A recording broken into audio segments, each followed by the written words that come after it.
García Linera siempre pensó que la semilla de un orden nuevo en Bolivia venía de la mano de la noción ancestral de comunidad de los indígenas.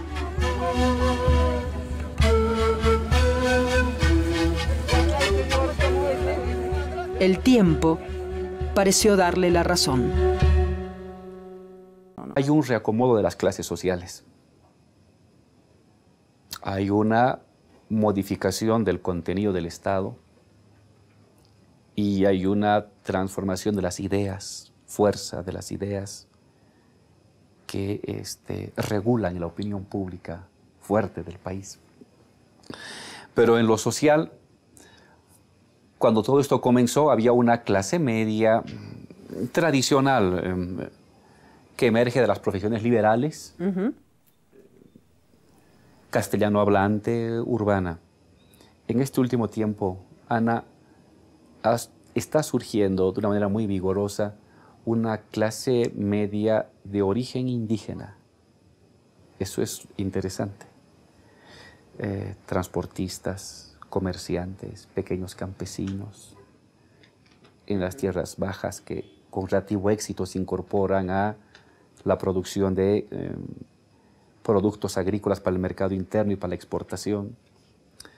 Una clase media también intelectual de origen indígena que ha emergido de las universidades públicas en los últimos años.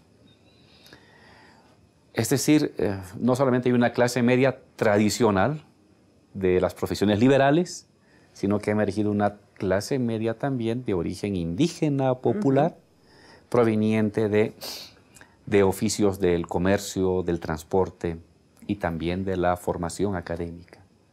Ese es un hecho muy importante. Es un dato, ¿eh?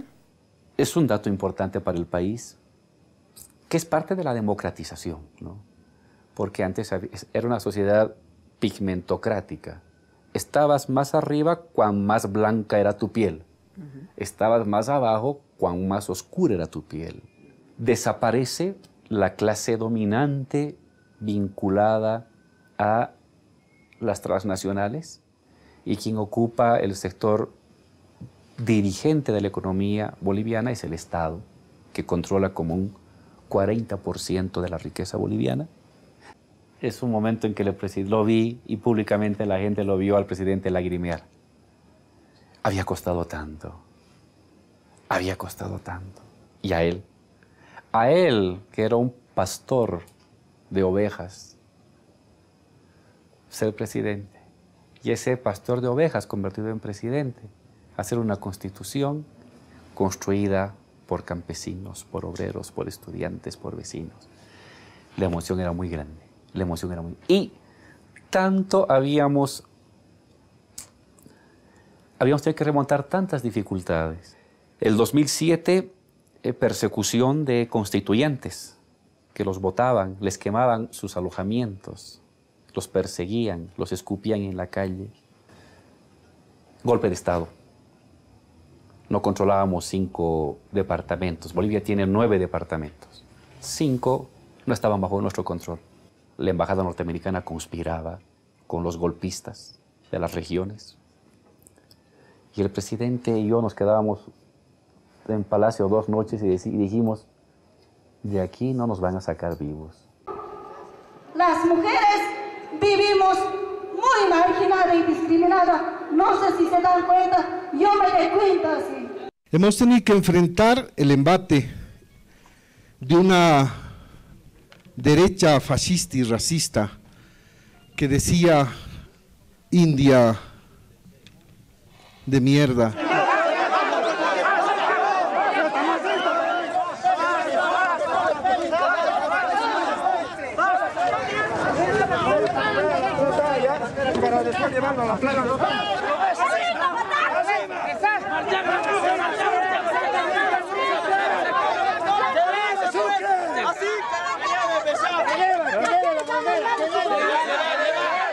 Colgate, así.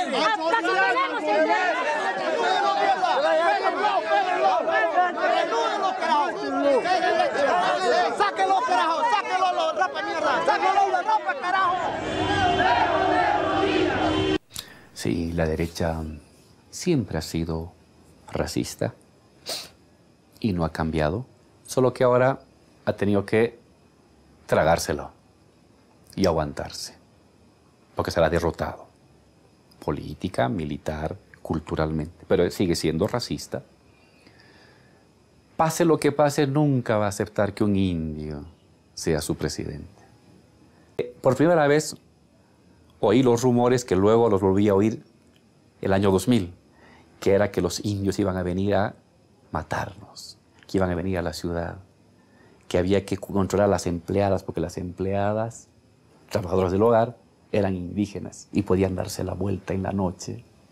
Ese tipo de cosas me acuerdo oír de las personas mayores. La mentalidad oligárquica, ¿no? Pero no podían entender este lenguaje, porque entender el lenguaje de lo indígena era invertir el mundo. Un joven de clase media que va a la universidad, ¿quién le cocina la comida? Una mujer indígena. ¿Quién le lava la ropa? La mujer indígena. ¿Quién lo cuida como nana? Una mujer indígena.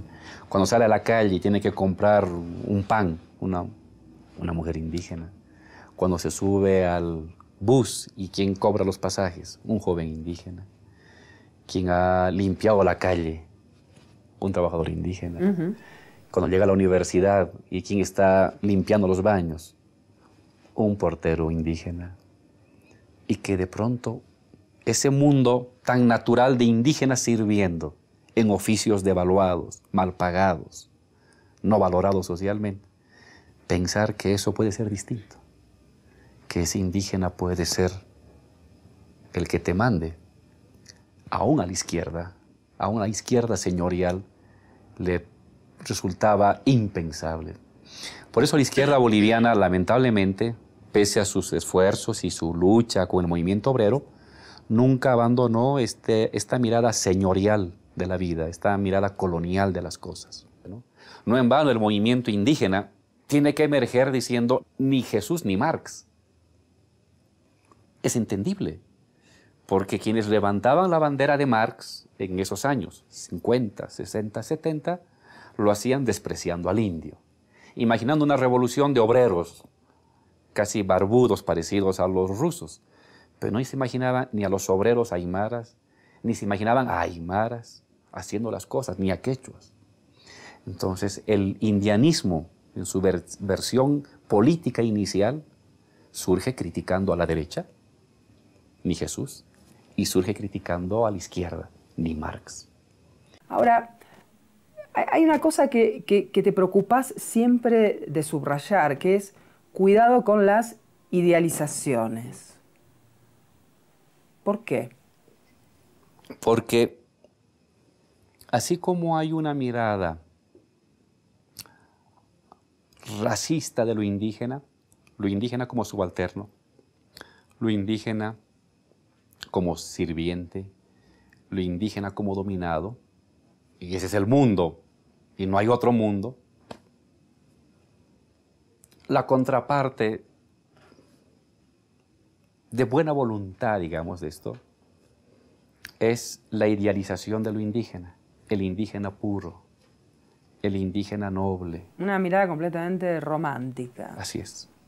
No. Y el indígena es tu igual. No es ni más virtuoso, ni es menos capaz. Es tu igual. Con sus momentos de insurgencia y de heroísmo, y con los momentos también de debilidad, o de sometimiento, o de conservadurismo, ¿no? Entonces, hay que también criticar esta manera de idealizar al indígena de postal, que es muy propio de algunos intelectuales, que, digamos, han entrado a esta onda de lo indígena un poco a última mano, ¿no? Y entonces su imagen del indígena es el indígena de postal. Es el pobre, el que no tiene luz, el que no tiene agua, el que anda a pie, el que anda con abarca en vez de zapato, el que labra la tierra. Y no ve al indígena real, al ingeniero indígena, al sociólogo, al transportista, que también es indígena,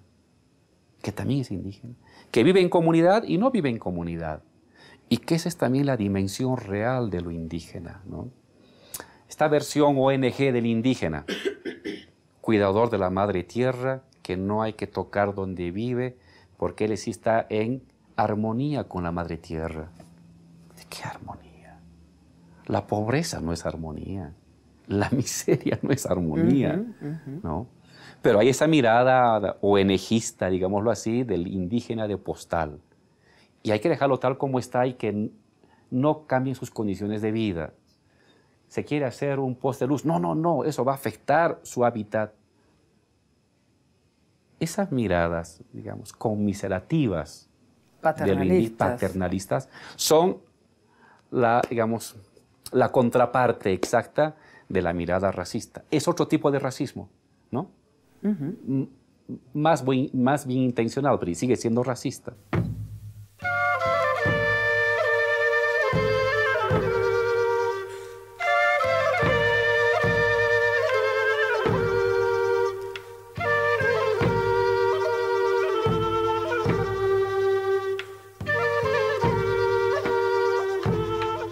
¿Cómo es el reto de este momento? Estas contradicciones, pero que forman parte de la creatividad de la revolución. Por ejemplo, la relación con los derrotados. En las revoluciones armadas, a veces se aniquila físicamente al adversario.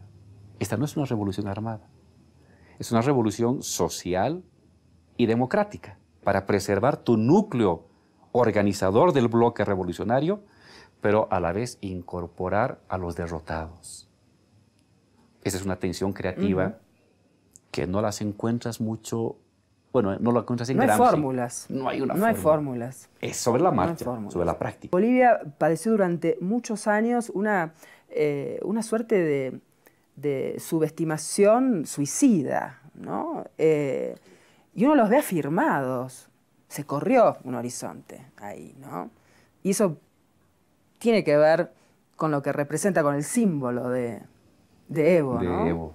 Eso es muy fuerte. Un campesino, un aymara. Hay una anécdota que me encanta, que contaste por allí, de un niño. Claro. ¿La podés recordar? Sí. Eran los primeros años cuando, después de que asume la presidencia el presidente Evo, creamos un programa para los niños que se llama Bono Juancito Pinto, que es un recurso económico que se le entrega al niño al finalizar el curso, para que no se salga de la escuela, para que la familia no lo saque de la escuela. Entonces fuimos a entregar, fuimos a Norte Potosí. Y como siempre, aquí están tus 200 bolivianos, yo le entrego al niño. Y le pregunto a una niña, ¿qué vas a hacer con ese tu dinero? Y una niña me dice, voy a comprarme unos zapatitos y mis libros. Porque eso es del niño, no es del padre. Y a otro niño, que tendría unos 8 años, 10 años, le pregunto, ¿qué vas a hacer con esto? Voy a guardarlo para prepararme para ser como Evo, presidente. ¿Te imaginas eso? ¿Te imaginas que ahora, en el horizonte de posibilidad de un niño, que antes era o ser pastor de ovejas, o ser campesino, o ser albañil, o ser lavaplatos? Ese era su horizonte. Y ahí llegaba. Y así fue el de su padre, así fue el de su abuelo, y así fue el del tatarabuelo. Ahora no. Ahora el horizonte de ese niño de 8, 10 años era, yo voy a ser presidente, yo soy el presidente. Impresionante. Que un niño de 10 años te diga eso, es que el mundo se ha dado la vuelta. O sea, lo que estaba de cabeza se ha puesto de pie. Entonces ese niño, si está pensando así a los 10 años, a los 15, ¿qué irá a hacer? A los 20, sus amigos de la comunidad. Esa es una revolución.